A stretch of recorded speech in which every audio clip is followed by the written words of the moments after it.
Žmonės, po trumpos pertraukos aš sugrįšiu ir noriu paklausti, ką jūs vadinat erdvėlaiviu arba tiksliau net pažintų skraidančių objektų.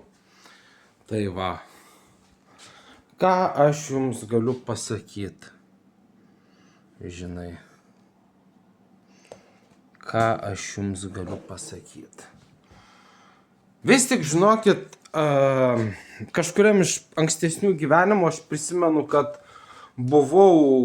skridau aplink Veneros. Venera tai yra mėnulį, supranti pagal idėją.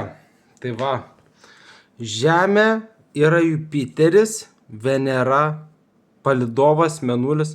Tai va, žinai, skrisdamas aplink Jupiterio mėnulį pavadinimu Venera, aš prisiminiau, kad aš gyvenau kosminiai stoty, labai didelė. Ir šiaip, žinai, aš prisiminiau, kad kažkuriam iš praeitų gyvenimų, va čia jau prisiminimas buvo, čia buvo tikras prisiminimas, kad kažkuriam iš labai senų gyvenimų aš gyvenau kosminiai stoty ir buvau vaikas. Aš buvau vaikas kosminiai stoty, supranti. Tai ką aš noriu pasakyti, žinai, kad žinokit, visus erdvėlaivius, visus pasaulyje esančius erdvėlaivius, ane, konstruoja, žinokit, žmonės. Visus erdvėlaivius, žinokit, konstruoja žmonės. Tai va, žinai. Visus erdvėlaivius, žinokit, konstruoja žmonės. Ir dar kitas dalykas.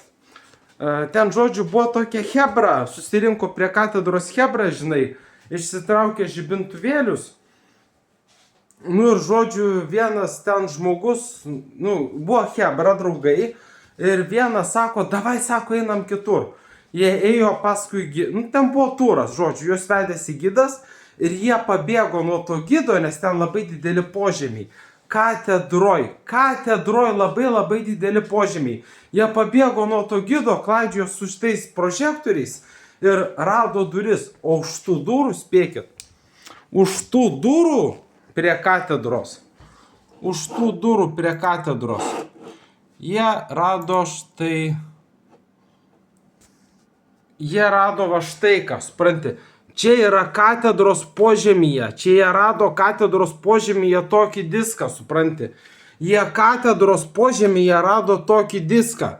Aš nežinau, ar jie turi nuotraukų ar ką, bet kai jie išsitraukė savo telefonus, jų telefonai pradėjo pypsėti ir juos susėmė tokie augaloti vyriškiai. Juos susėmė ir juos išvežė į Vasaros gatvę ir sakė, prišėrė medikamentais. Jūs suprantat? Jie po žeme tai rado va šitą, supranti, jie po žeme rado va tokį erdvėlaivį, beveik lygiai toks pat. Jie va tokį erdvėlaivį rado po žeme. Tai jūs norit pasakyti, kad tai yra normalu? Jūs norit pasakyti, kad normalu žmonės, kurie suranda kažkokį tai radinį, juos uždaryti psichiatrinę, dėl to, kad jie išsiaiškino tiesą, čia normalu?